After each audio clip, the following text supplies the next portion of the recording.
Let the rhythm, let the rhythm just, let the rhythm, let the rhythm just. Peace, loves.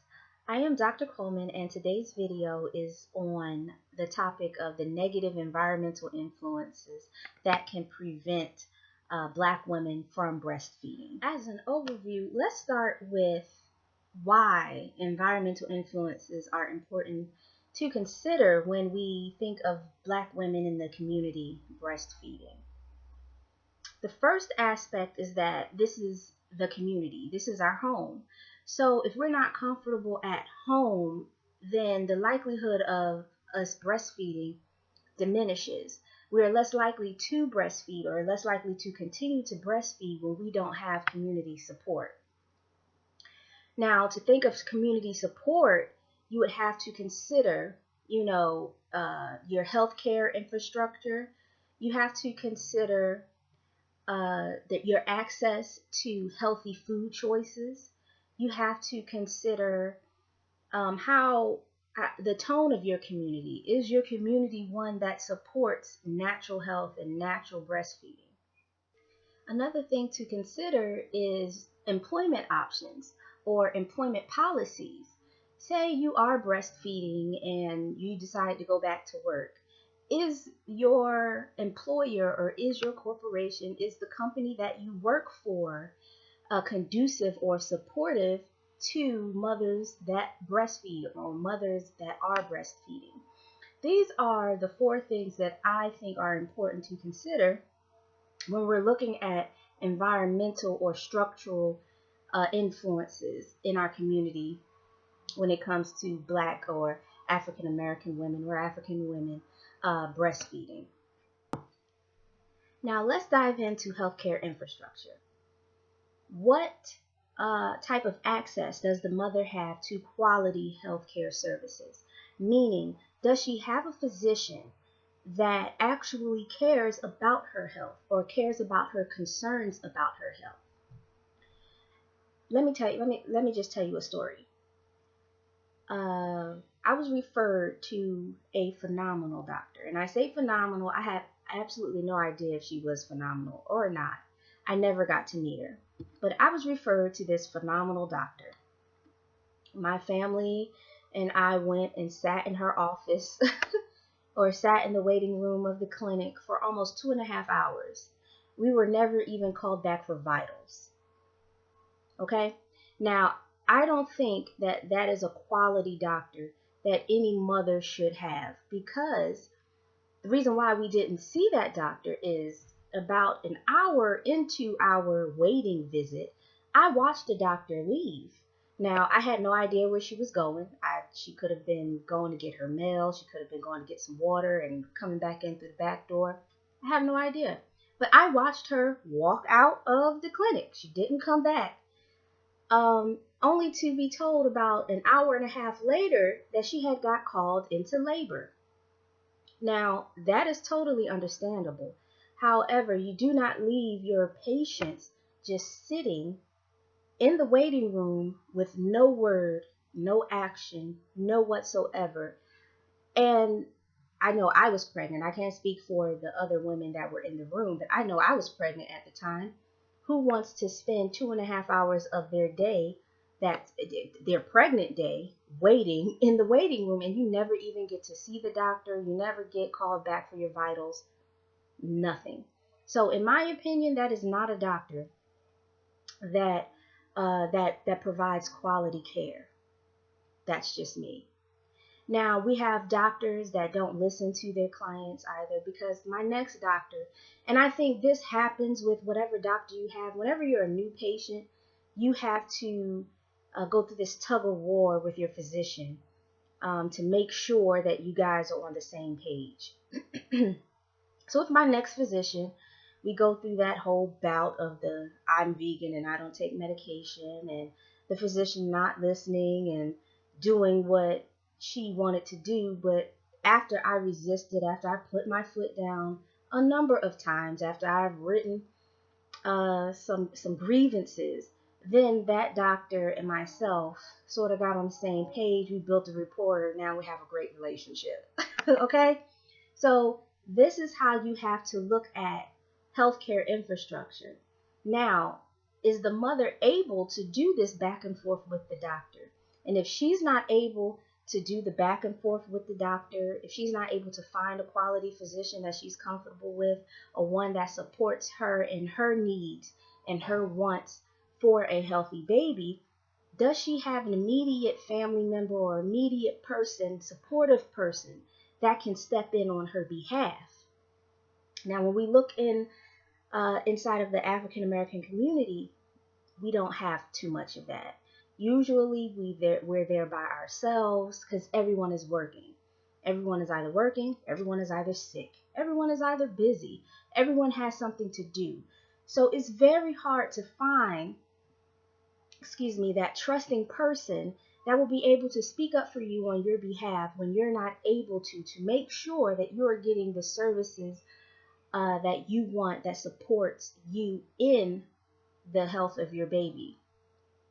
Healthcare infrastructure is very important because usually when you want that type of service and that type of care, your money has to speak for you. That's either your money or your insurance. Now, I'm just here to be honest. If you have, say, Blue Cross or Blue Shield, or some other type of corporate healthcare coverage, you have a little bit more leeway, or I guess you get a little bit less attitude from your physician when you have questions, when you have concerns, when your opinion goes against the physician's opinion. Unfortunately, when we are on public assistance, we're automatically shuffled into the pile of all of us are all the same. We have no questions. We just need to listen to what the physician says and do what the physician says, and that's it. That is totally unacceptable because healthcare is healthcare. The physician chooses to accept the public assistance just like they choose to accept the corporate insurance. So either way, all patients should be treated the same. To be clear, when I say that all patients should be treated the same, I mean that they should be treated with the same level of integrity. Of course, we understand that each patient presents his or her own case and should be handled on a case-by-case basis. But as far as integrity, as far as respect goes, all patients should be treated with the same level of integrity, with the same level of respect as far as their opinions go, or as far as their wants or concerns go when it comes to the health of their child. The final part of healthcare infrastructure that I will talk about is physician training. Now, we tend to think that all physicians, they go to school, and in order to become a physician, they all have to know the same thing and so forth and so on. But we negate the fact that there are some physicians that are not as well versed in with their African American patients or African American sciences or the African American body as they should be. It's laughable. It is shameful. However, it does happen. And I'll share another story with you. When we were expecting my first son, we lived in Blair, Nebraska. We were literally the only black people there. It was me, my husband. When my son was born, was my son. And then there was this African child, but we never saw African parents. So we just assumed he was a foster child or adopted. So anywho, we were literally the only black people in that small town. Now, the physician that we had was phenomenal. He was awesome. I actually got spoiled because when it came to my second son, we had him in Charlotte, North Carolina, and I had some pretty high expectations from my physician. And I learned that not all healthcare systems are the same. So the doctor that we had in Blair, Nebraska was pretty good. He was awesome. However, with there being such a lack of African Americans in the city, he didn't have that much experience with African American people. Now, this is why it's important. My son was born with a little bit of jaundice. He was born jaundiced, right? Now, when he was born, I looked at him. I said, goodness, he looks yellow. not like a yellow bone, but he looked yellow. And the physician said, he said, oh no, that's just a newborn baby. Look, take him home. He'll be fine. So we did. And by our first visit, when we came back, because he was also my OB, that's how small the city was, that, my delivery was the only one of four deliveries that entire weekend. It was beautiful. But anyway, so when I brought him back for our first baby checkup and everything a couple days later, he's like, oh, this baby's jaundice, because he was really yellow by then. So in that instance, it would help to have experience with African American babies, African American people, because you then get to see that there's a difference between a brown yellow and then a white yellow. Okay? And we could have caught the jaundice as soon as my son was born. Now, he took care of it. We did it naturally. All he had to do was lay under some lights for about a week or 2 weeks or something like that, and jaundice cleared up. So, again, he was a phenomenal doctor. He listened to all of my concerns. It was just that one instance where he couldn't tell that the baby was yellow, because when we look at it from that point of view or that perspective, we have to sort of allow some wiggle room to get the physician on our level, get the physician to understand that our bodies are completely different than any other genome. It is, and that is proven by medical science, especially now today. African American or African genetics are completely different than everyone else. So if you're not dealing with a physician that understands that, because of course when they go to school they're not taught about the differences in the genomes, and they're not taught too heavily on the African himself. So moving on to access to healthy foods. Now, when we first have our children, we're not given a manual. And a lot of us will say children don't come with a manual. We don't know what we're supposed to do, and I wish someone would have told me that. Now, when it comes to healthy foods and breastfeeding, foods that promote lactation is what the mother needs if she wants to breastfeed. However, if you do not have that knowledge around you, if you don't have that knowledge yourself, and if you don't have the understanding to look for that knowledge, you're not going to know that. So if your diet is filled with fast food and Cheetos, you're going to have a hard time producing milk. Now, I am not one to subscribe to food deserts. That's something that I have not been sold on as of yet. I can tell you why. I've lived in both the hood and the suburbs. And to me, the suburbs have just as many food deserts as the quote-unquote hood. I'm from West Philadelphia, and I know that I could walk to at least 3 supermarkets within a mile of my house. Here, in the suburbs, we need a car to get to the grocery store, because all of the grocery stores are in shopping centers. There are no grocery stores in these residential areas. So from my observation, it was seen that you would have a hard time getting to the grocery store in the suburbs versus if you were in the hood. So now we have to think about food choices. Now, some of those grocery stores that are in the hood, they don't have quality food choices. Their produce is usually old. They get it close to being old.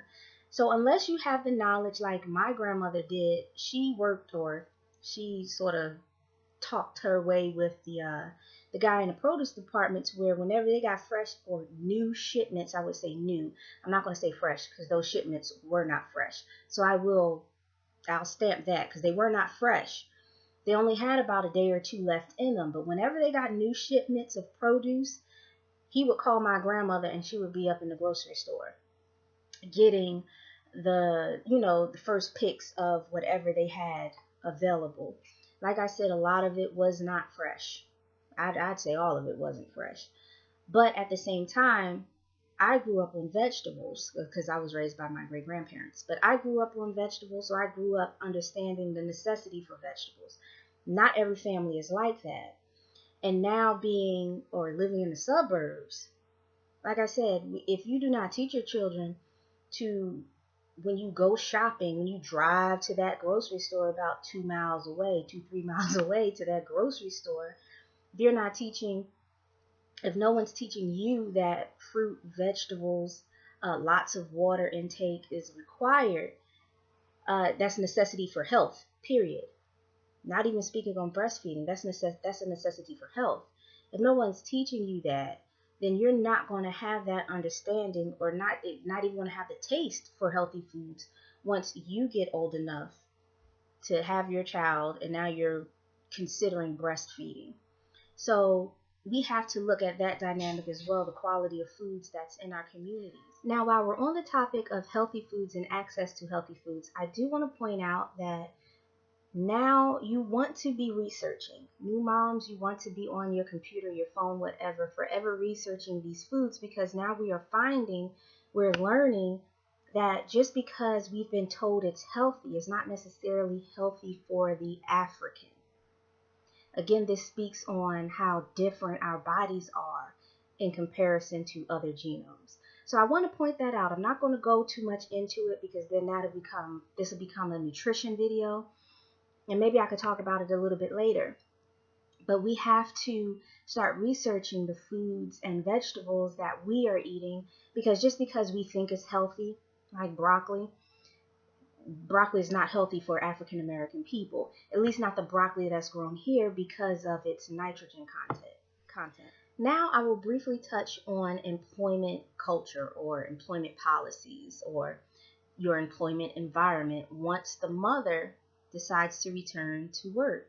Now, this is an important factor in why African American women are unable to nurse after 6 months, or why our instance of nursing drops so rapidly or so drastically after 6 months. Because when we return to work, depending on which part of the economic scale you're on, your job may not be as respectful. And I hate to put it that way, but that's a word that I want to use, because anytime your only options of pumping is either in the public bathroom or in your car, that's a lack of respect for the mother. So there's no regard for the mother. That's just like saying, you're not going to have any children, or you don't care about your children enough to want to breastfeed just because you're working at this fast food restaurant.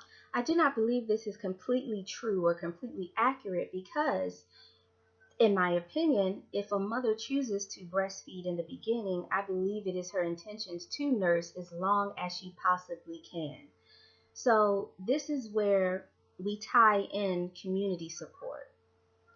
These are the employers that are around in the local community. These are the people, your neighbors, your family, your friends.